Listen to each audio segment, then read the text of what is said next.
personnes. Voilà, on est arrivé à la fin du livre d'Éphésiens. On est dedans depuis plusieurs mois. Il ne faut pas oublier à qui ça s'adresse. D'abord, ça s'adresse à nous, mais ça s'adresse particulièrement à un peuple qui ont été... C'est la première génération des chrétiens. Ils sont nouveaux dans cela. Et ils arrivent à 50, 60 ans après la résurrection de Jésus et commencent à se décourager. Le chemin semble long. Et Paul leur adresse ces paroles pour dire, il ne faut pas vous fatiguer, il faut tenir. Et le texte qui est devant nous ce matin, c'est la fin, c'est le chapitre 6, le verset 10 à 20. Si vous avez une Bible ou bien votre phone, vous pouvez suivre. C'est le verset 10 à 20 de Éphésiens chapitre 6. Je vais lire dans la version Louis II 21, qui nous dit ceci, le verset 10. Enfin, mes frères et sœurs, fortifiez-vous dans le Seigneur et dans sa force toute puissante. Revêtez-vous de toutes les armes de Dieu, afin de pouvoir tenir ferme contre les manœuvres du diable. En effet, ce n'est pas contre l'homme que nous avons à lutter, mais contre les puissances, contre les autorités, contre les souverains de ce monde de ténèbres, contre les esprits du mal dans les lieux célestes. C'est pourquoi prenez toutes les armes de Dieu afin de pouvoir résister dans le jour mauvais et tenir ferme après avoir tout surmonté. Tenez donc ferme et autour de votre taille la vérité en guise de ceinture. Enfilez la cuirasse de la justice, mettez comme chaussure à vos pieds le zèle pour annoncer l'évangile de paix. Prenez en toutes circonstances le bouclier de la foi avec lequel vous pourrez éteindre toutes les flèches enflammées du mal. Faites aussi bon accueil au casque du salut et à l'épée de l'esprit, c'est-à-dire la parole de Dieu. Faites en tout temps, par l'esprit, toutes sortes de prières et de supplications. Veillez à cela avec une entière persévérance et en priant pour tous les saints.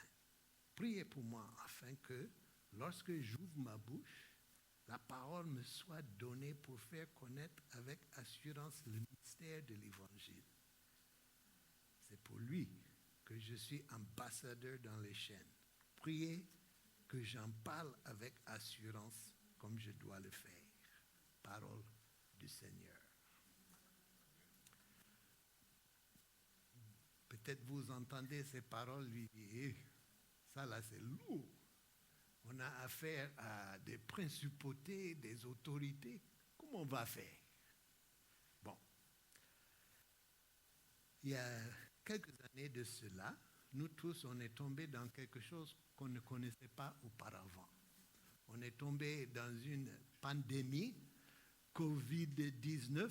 On veut oublier tout cela, mais j'imagine que la plupart d'entre nous, avant d'arriver à cela, ne passaient pas beaucoup de temps à réfléchir aux virus, aux germes, aux microbes. Ça là, on lave les mains et on passe dessus. Et puis Covid est arrivé. Et ça a tout bouleversé, ça a tout changé. On est devenu un peu fou. On portait des trucs bizarres. Je me souviens bien, je ne sais pas comment ça a été ici en France, mais aux États-Unis, d'un coup, tout est fermé. On était braqués dans nos maisons. On regardait la porte comme s'il y a quelque chose qui va glisser dessus.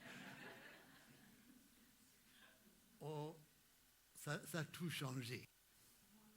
Pendant plusieurs mois, les espaces publics, au moins aux États-Unis, étaient soit fermés, soit réglés par des protocoles stricts et difficiles. Pour aller acheter quelque chose à manger, il y avait un alignement devant le supermarché. J'oublie le nombre de personnes qui pouvaient entrer, mais jusqu'à ce que quelqu'un sorte, personne d'autre n'y rentre. portait des masques. On regardait tout le monde avec un œil bizarre. L'église où je travaillais dans l'État de Ohio, à un moment donné, il fallait fermer l'église pendant un moment. Et quand on a pu ouvrir cela, toutes les salles qu'on utilisait, il y avait des trucs, il fallait être à 2 mètres de tout le monde. On ne pouvait pas chanter, sinon vous lancez les microbes dans l'air. On a payé pas mal d'argent pour acheter des machines pour pulvériser après, parce que ces microbes peuvent rester. On est devenus fous. En 2021, au moment où les transports et les espaces publics commençaient à s'ouvrir, nous avons voyagé à Abidjan. Quelle catastrophe! Voyager dans ces jours, c'était difficile. Il faut manger, mais il ne faut pas enlever le masque. Et comment on va faire? On a fait 10 jours à Abidjan. Arrivé à Abidjan, ils ont laissé tout ça il y a longtemps. Covid, là, nous, on n'a pas ça ici. Ça, c'est une affaire des Blancs. Nous, ici, ça va. Mais à notre départ, on était à l'aéroport d'Abidjan et nous nous sommes retrouvés derrière un groupe de Chinois pour le contrôle de sécurité. Il y avait une dizaine. Ils étaient habillés dans des combinaisons azimuth qui couvraient de tête jusqu'aux pieds. On ne voyait que leurs yeux. On s'est dit, mais est-ce qu'eux, ils sont au courant de quelque chose que nous, on ne connaît pas? Arrivés à Paris, nous, on pensait que peut-être ils avaient peur de palu ou quelque chose comme ça. Mais on arrive à Paris, il y avait beaucoup de groupes des Chinois qui se sont... Il y avait des centaines. Tous eux, ils étaient couverts avec leur combinaison. Je me suis assis, regardé pour un moment. Mais si quelqu'un, c'est Dieu qui parle,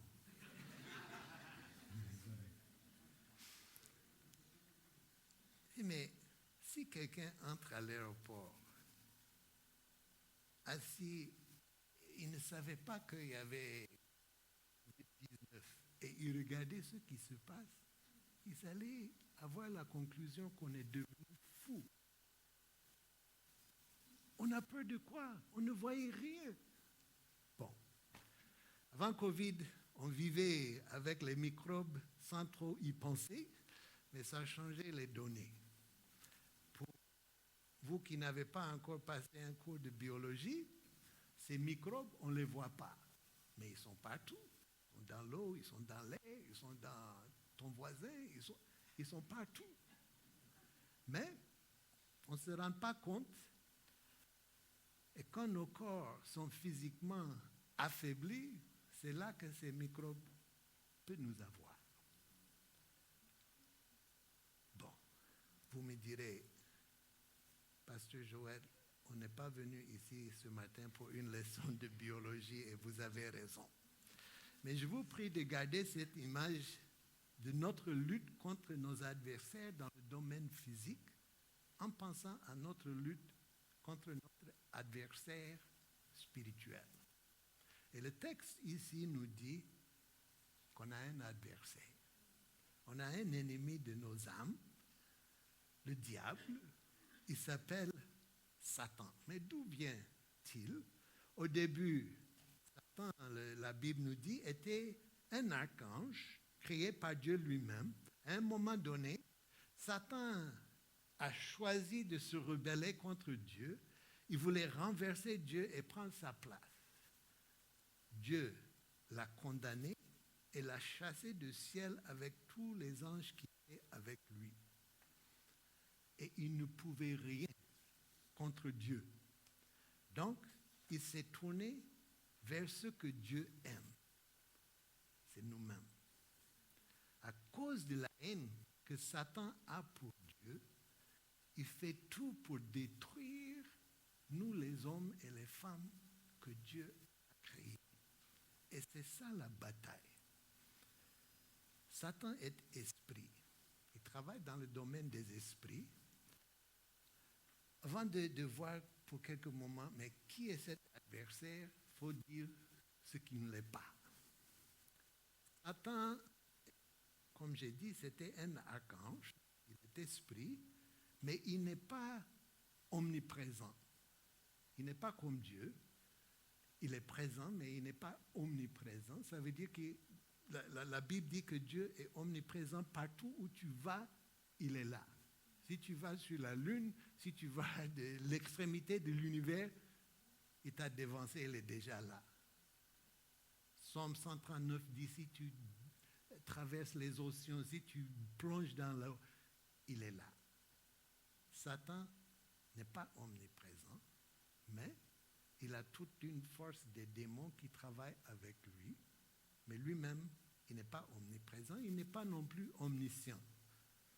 Il sait beaucoup de choses et il connaît nos habitudes, il connaît ses forces, mais Dieu est omniscient.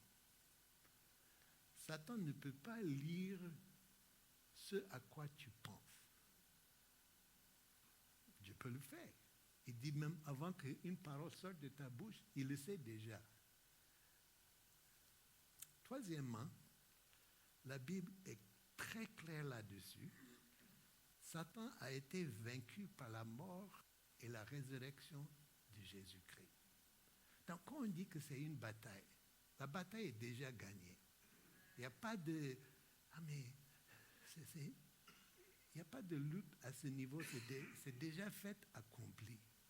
La bataille, c'est pour nous d'approprier ce qui a été déjà fait. En attendant le jour, parce que la Bible dit que, comme on a dit la semaine dernière, Christ revient.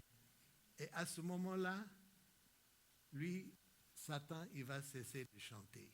Pour lui, c'est la fin, une fois pour toutes. Mais jusqu'à ce jour,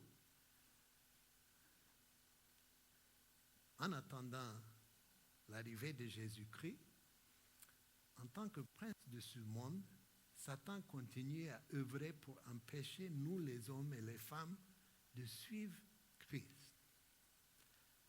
Pour ceux qui ont déjà choisi de suivre le Christ, il fait tout pour détruire notre foi. Et il travaille dans le domaine des esprits. Son but, c'est de détruire notre foi. L'arme principale qu'il utilise, c'est le mensonge. Il ment. Il ment. Malheureusement, très souvent, on le croit. Et ces mensonges nous rendent prisonniers. Donc, lui, il veut nous convaincre de beaucoup de choses. J'en cite deux. Il veut nous convaincre que nous n'avons pas besoin d'obéir à la volonté de Dieu pour nous. Oh non, il ne faut pas voir ça comme ça. Ce n'est pas si grave que ça. Il veut nous convaincre, non, tu peux. Or, si on ne fait pas ce que Dieu nous instruit de faire, ce n'est pas pour nous bénir, c'est pour nous détruire. Mais lui, il est patron dans ça. Il peut nous convaincre que non, il ne faut pas voir, non, c'est pas si... Deuxième mensonge, il veut nous convaincre que Dieu n'est pas bon. Il met en cause le caractère de Dieu le Père pour nous faire douter de sa bonté. C'est pourquoi tu entends souvent l'ennemi dire ceci. Non, mais si tu es Dieu, n'est-ce pas? Il a dit à Adam et Ève, mais non, s'il est Dieu, il a dit à Jésus, mais si tu es le Fils de Dieu, ben, il ne faut pas... Même sur la croix, on a dit, mais si tu es Dieu, mais il est bel et bien Dieu, pas de notre gré. Donc, il veut nous convaincre que ce n'est pas le cas. Si nous lui donnons cet accès, il cherche maintenant à nous dominer pour nous détruire complètement. Le texte nous dit que Jésus a déjà remporté la victoire. Il nous appartient de connaître cette vérité et de nous approprier de cette victoire. Mais comment? Ce matin, je voudrais avec vous voir quelques principes qui nous aident à approprier cette victoire.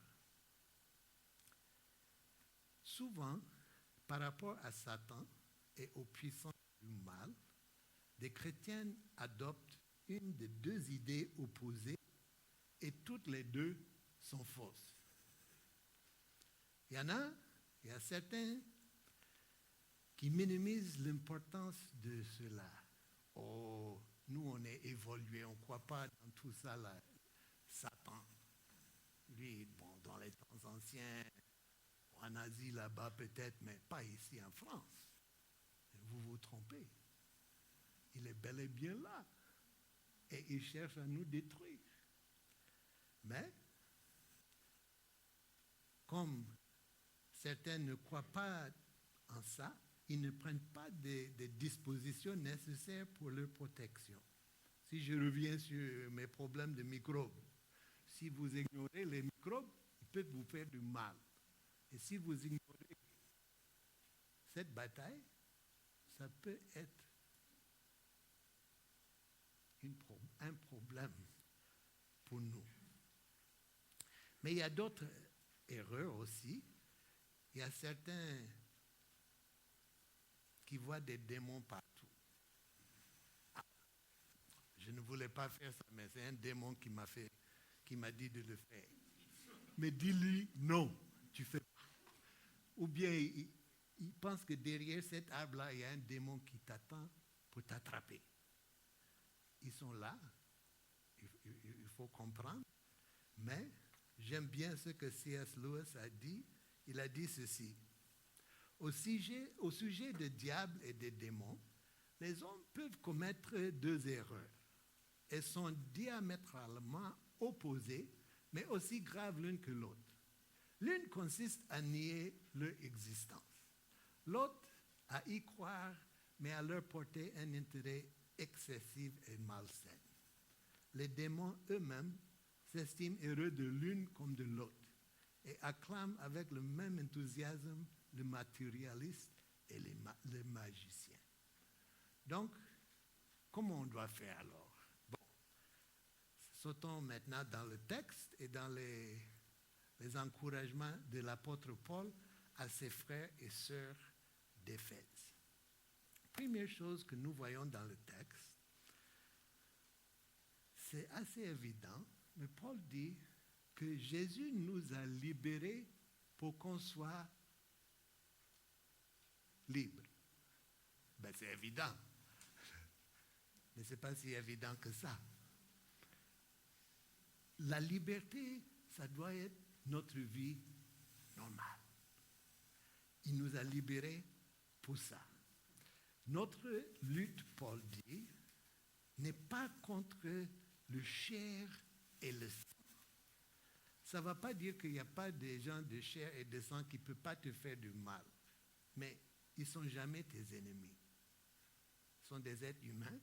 Ils peuvent te faire du mal, mais on a un seul ennemi. C'est Satan. Et lui, il n'est pas de chair et de sang. Donc, il dit que notre bataille n'est pas physique, elle est spirituelle.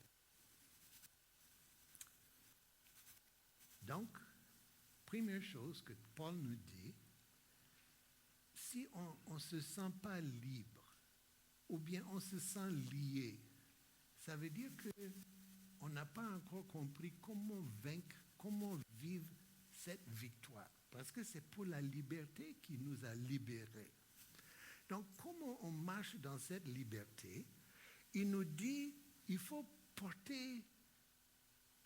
utiliser les armes que Dieu nous donne pour nous protéger contre cet ennemi. Et dans le texte, il y a 3 verbes impératifs dans son exhortation. 3 choses qu'il nous dit de faire. Première chose, il dit, fortifiez-vous dans le Seigneur. Ça, c'est 1. Deuxièmement, revêtez-vous de toutes les armes de Dieu. Troisièmement, faut pas bouger. Donc, ce sont les 3 choses qu'il nous dit de faire. Première chose, il dit, fortifiez-vous dans le Seigneur. Si vous passez tout votre temps à penser aux microbes, ce n'est pas la peine. Ils sont là. Il faut mettre l'accent sur votre santé. Il faut faire ce qu'il faut pour être en bonne santé. Eux là, il faut les laisser. Il ne faut pas passer notre temps. Satan est là, on doit. Laisse-le. Il faut vous focaliser sur celui qui est notre maître et notre sauveur. Donc, il dit, fortifiez-vous en lui. La force pour la bataille est dans notre union avec Christ. Le texte dit et répète encore et encore, nous sommes en lui. On est en Christ. Et c'est ça. Fortifiez-vous dans ça. Comment on fait pour nous fortifier dans ça? Je crois que l'arme dont il parle ici, on se fortifie par la soumission. On se soumet à lui. Ce que lui, il dit, on dit oui. Ce qu'il veut d'être avec nous, on le suit. On se soumet à lui. J'ai trouvé ça, il y a un pasteur qui avait une conversation avec une dame dans son église et il raconte la conversation. Il dit, cette femme m'a dit ceci. Il dit, pasteur, je n'ai pas eu autant d'ennuis dans la vie que depuis que je me suis converti. Souvent, le pasteur dit, c'est effectivement vrai. Quand vous devenez enfant de Dieu, vous gagnez un ennemi que vous n'aviez pas auparavant. À l'époque où vous n'apparteniez pas à Christ, le Dieu de ce monde vous laissait tranquille parce que vous faisiez déjà partie de son royaume. Son but était de vous y garder en vous empêchant de voir ce que Dieu avait accompli pour votre salut. Mais depuis que vous avez été arraché de lui par le Christ, il n'a pas rentré ses griffes. Et c'est vrai. Donc vous dites, mais pourquoi le faire alors, si c'est pour entrer dans une bataille? Parce que dans cette bataille, on est attaché à notre Père Céleste et à notre Sauveur. Et on trouve ce pour lequel nous étions créés. Et Paul dit, fortifiez-vous dans le Seigneur et par sa force souveraine. Il faut comprendre que la force pour la bataille est déjà en Christ. Lui, il a déjà vaincu. Il dit simplement d'approprier à ça. Pour ceux de ma génération, peut-être vous vous rappelez le film Indiana Jones. Vous les jeunes, là, peut-être vous ne connaissez pas ça. Mais c'est un monsieur qui traversait le monde, qui cherchait à un moment donné l'arche de l'Alliance. Et à un moment, il était dans un marché, je ne sais pas si en Asie ou quelque part, et les gens le poursuivaient, cherchaient à fuir. Et à un moment donné, il se trouve en face d'un monsieur habillé en blanc de tête jusqu'aux pieds, avec les épées, un gars de karaté. Et le voilà, il dit, c'est fini. Ah là, il n'y a plus rien à faire. Le monsieur est là, il fait ses gestes, il vient. Indiana Jones le regarde. Et puis à un moment donné, il prend son fusil et il tire sur lui. C'est un peu ça. Christ est en nous. Il a déjà vaincu cet ennemi. Des fois, nous, on veut discuter, on veut se montrer. Mais moi, Joël, je suis pasteur quand même. Il faut laisser ça. Toi, tu n'as rien. Tu es en Christ. C'est tout. C'est l'âme. Votre attachement à sa personne. Fortifiez-vous dans ça. Certains pensent que, bon, si c'est le cas, comme on est en Christ, on peut s'asseoir dedans. Non. Il n'a pas invité de t'asseoir. Il t'a invité de prendre les armes. S'il y a quelqu'un qui est dans le militaire français, il se dit non, mais nous, on a des chars, on a des avions, on a des trucs que vous n'avez pas. Donc, je m'assois. Non, il faut monter dans l'avion, il faut monter dans le char. Et Jésus dit, il faut prendre les armes. Il faut approprier à ce qu'il a fait pour nous. Donc, première chose, il dit, fortifiez-vous dans le Seigneur. Deuxièmement, il dit, revêtez-vous de toutes les armes de Dieu. L'élément essentiel de notre protection dans cette bataille, parce que Paul dit clairement que notre bataille, ce n'est pas contre les êtres humains, contre le sang, mais c'est contre notre ennemi. Donc, pour cela, il faut des armes spirituelles. Mais les armes spirituelles, c'est quoi? Dans ce que Paul dit, l'élément essentiel de notre protection, c'est cette armure qu'il nous donne, avec laquelle nous devons nous revêtir. Et quand nous revêtons les armes de Dieu, en réalité, ce qu'on fait, on prend le Christ lui-même.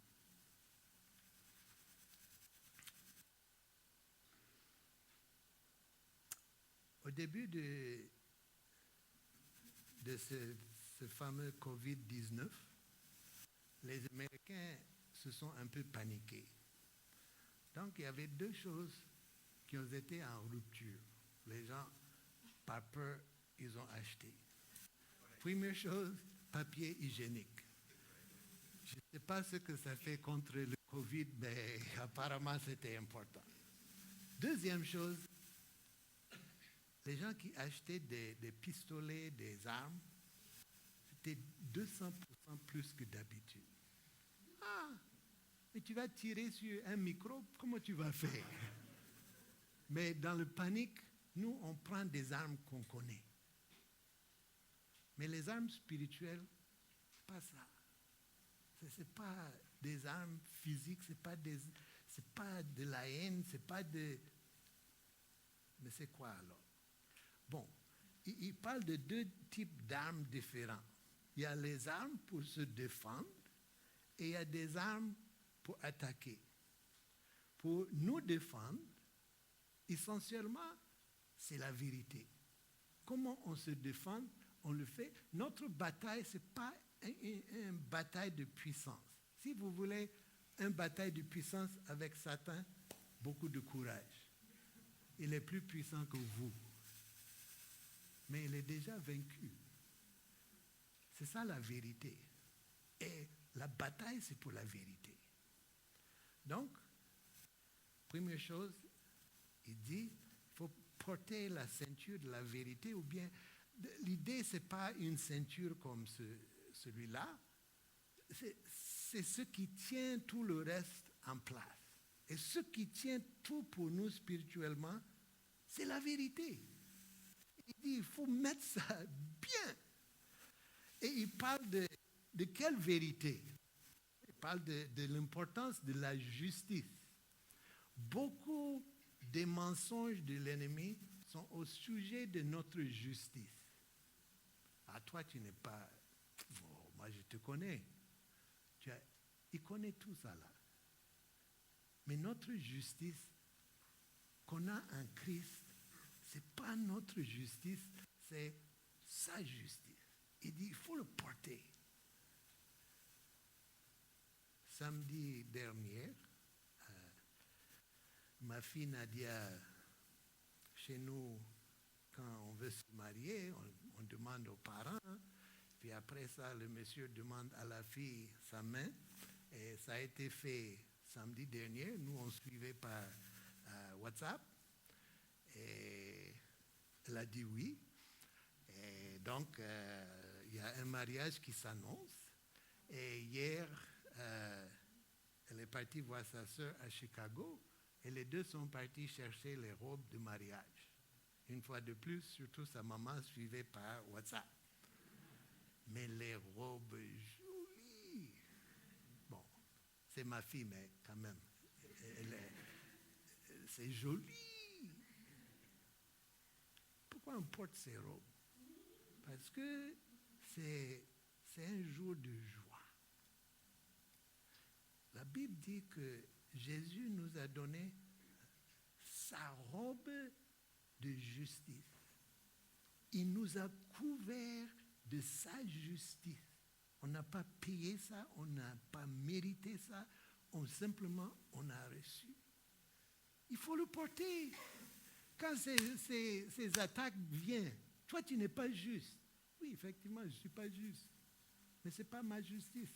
C'est sa justice à lui. Il faut parler avec lui.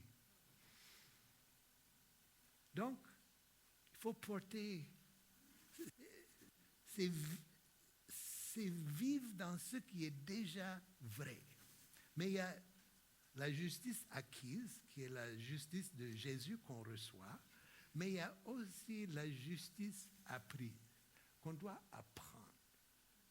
Quand un soldat s'inscrit dans le militaire, le jour où il signe le papier, il devient soldat.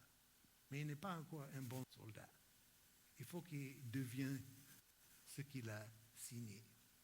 Et nous aussi, quand on vient à Christ, on est complètement justifié. Le verset de Romains chapitre 8 nous dit ceci. Qui accusera les élus de Dieu? Dieu est celui qui justifie. Donc si quelqu'un t'accuse, c'est lui qu'on accuse. Parce qu'il s'est mis à notre place. Mais nous sommes en train d'apprendre à vivre ce que nous avons reçu. C'est ce que la Bible appelle la sanctification. On doit apprendre cette justice. Et c'est cette justice qui nous protège. Il parle aussi de bouclier de la foi. Le bouclier, ça ce sont des trucs que nous on n'a plus. Parce que nous on n'a pas des flèches et des épées. On a des trucs pour bombarder les gens. Donc ça là, ça ne fait plus rien. Mais à l'époque, quand les attaques venaient, on se protège avec le bouclier. Et le bouclier spirituel, c'est quoi? C'est notre foi. C'est ce qu'on croit. Si quelqu'un te ment, tu lui dis la vérité, c'est tout. Quand Satan est venu tenter Jésus, Jésus n'a pas dit, mais tu ne sais pas qui suis-je? Il dit simplement, la parole de Dieu dit, et puis il dit, et puis c'est fini. C'est ça la foi. La foi, c'est simplement attraper ce qui est vrai et apprendre à vivre ça. C'est pourquoi, à plusieurs reprises dans cette lettre, Paul prie pour ses frères qu'ils aient un esprit de révélation pour comprendre. Mais qu'est-ce qu'il y a à comprendre dedans? Ce n'est pas caché. Dieu nous aime. Mais il veut que ça entre au fond de notre être. Il parle aussi de casque de salut. L'arme qui protège la partie cruciale de notre corps et le casque. Et notre foi aussi est protégée par le fait que nous sommes une fois pour toutes entrés dans sa famille.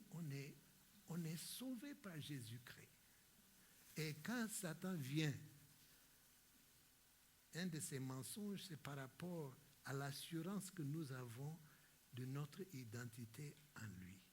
C'est une de ses attaques préférées, d'essayer d'enlever notre assurance.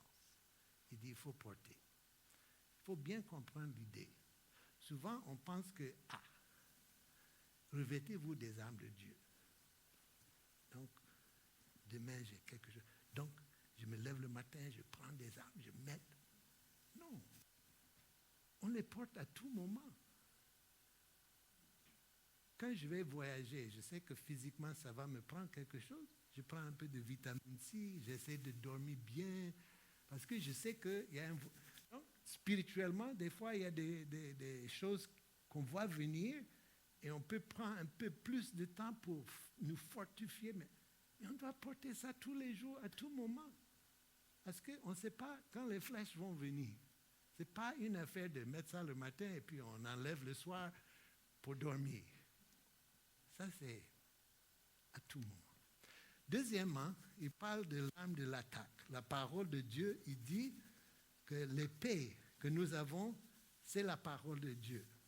L'arme de protection, c'est la vérité. L'arme d'attaque, c'est la parole de Dieu, c'est l'épée de l'esprit. A.W. Tozer a dit, il a écrit un livre qui dit que moi je parle à haute voix au diable. Il ne peut pas lire tes pensées. Donc si dans ta tête tu dis, il faut me laisser en paix. Lui, il ne sait pas. Il faut lui dire. À haute voix. Non. Non, non. Moi, je suis le bien-aimé de Jésus-Christ. Sa justice m'a couvert. Merci beaucoup. Bonne journée. Il faut lui dire. Bon, si tu es au supermarché, il ne faut pas crier, mais c'est la parole de Dieu qui est là. C'est ce que Jésus a fait. Il a dit non. La parole de Dieu dit. Et puis il l'a cité et Satan a fui. Parce qu'il n'a rien contre la vérité. Donc l'arme qu'il nous donne, c'est sa parole. Cette parole n'est pas magie. Ce n'est pas une affaire de prendre cette verset, dis ça 5 fois très fort et puis bon. Ce n'est pas le magie. C'est la parole de Dieu. C'est ce qu'il a dit. Ça révèle sa personne. Donc, voilà. OK, conclusion. Il dit, troisièmement, voilà comment combattre et il faut tenir ferme. Il nous invite à prier à tout moment. Et en fait, il y a un pouvoir protecteur dans la prière. Parce que c'est à travers la prière qu'on communie avec Dieu. Le frère André a dit ceci. Si nous comprenions le pouvoir potentiel de nos prières, nous nous mettrions à genoux 100 fois par jour et lui demanderions des choses qui renverseraient le monde. Une partie de cette bataille, c'est en soumission à lui. C'est dans la prière. C'est en cherchant celui-là, en nous fortifiant en lui. Bon, en conclusion, revenons pour un moment sur notre exemple des fameux microbes. Les microbes peuvent être dangereux. Certains ont la capacité de nous rendre même gravement malades. Mais si nous ne pouvons pas, on ne peut même pas les détruire, bon, nous ne sommes pas à tout moment préoccupés par leur présence. En fait, nous savons que si on mange correctement, on avons suffisamment de repos, on veille un peu sur nos propres corps, nous pourrions éviter de tomber malades. C'est la même chose sur le plan spirituel. Il faut veiller sur votre union avec Christ. Il faut te fortifier dans cette relation avec lui. Il faut attraper la vérité et lutter avec ça. Il termine en nous rappelant que la victoire dans tout cela est en Jésus-Christ. Et il nous exhorte à marcher près de Christ en prenant ses armes spirituelles. Dans tout cela, on ne doit pas avoir peur. Il n'y a pas de peur dedans. Il est vaincu. Il nous invite à lui faire confiance. Prenons un exemple. Parce que Paul dit en Romains que la lutte que nous avons pour être transformés, c'est d'être renouvelés dans notre manière de voir et de penser. Ce n'est pas le renouvellement de nos pensées que nous sommes transformés. Mais imaginons, vous êtes là et il y a une pensée. D'où viennent ces pensées? Mais nos pensées, ça peut venir de nous, ça peut venir de Dieu, ça peut venir de l'ennemi. Mais si c'est pour nous faire peur, ça ne vient pas de Dieu. Si c'est pour nous rendre anxieux, ça ne vient pas de Dieu parce qu'il n'est jamais anxieux. Donc, supposons que tu es là et puis il y a des inquiétudes qui sautent dedans. Comment pratiquement on lutte contre ça? Il dit, il faut renouveler tes pensées, il faut prendre captive tes pensées. Tes pensées veulent t'amener loin. Ça m'arrive souvent, si je me réveille à 3 heures le matin, je peux... Il y a des trucs qui viennent, comment on va faire? Mais Seigneur, laisse-moi dormir, vraiment. Mais comment on fait? Contre tout ça, on n'a que de la vérité. Jésus a nourri 5000 personnes. 5000! Avec 2 morceaux de pain et quelques poissons. Si on a vu ça, vraiment, le reste, c'est des détails. On monte dans le bateau, Jésus dort. Il y a des vagues et de vent. Les disciples disent, c'est fini. Pierre, il faut le réveiller. Donc, ils vont réveiller Jésus. Mais Jésus, tu ne te soucies pas de nous? Mais comment tu peux avoir peur si Jésus est assis à côté de toi? Toi aussi. Ou bien moi aussi. Nous tous. Mais c'est ça la lutte. Parce qu'il est toujours dans le bateau. Et lui, il n'a pas peur de quoi qu'il en soit. Il nous invite à nous attacher à lui, à vivre dans cette vérité. C'est la vérité qui te rend libre. Je ne vous entends pas. On va prier et puis on va passer à la table du Seigneur pour ne pas oublier que ce dont on parle ici, c'est vrai. Seigneur, merci pour ta parole. Merci pour la victoire qui est déjà acquise. Nous n'avons pas à lutter avec puissance contre l'ennemi, on n'en a pas. On n'a que de vivre dans le pardon et l'amour que toi-même tu nous as donné. Tu nous donnes tous les jours. Il faut apprendre, il faut nous apprendre comment vivre dans cette grâce et cette victoire.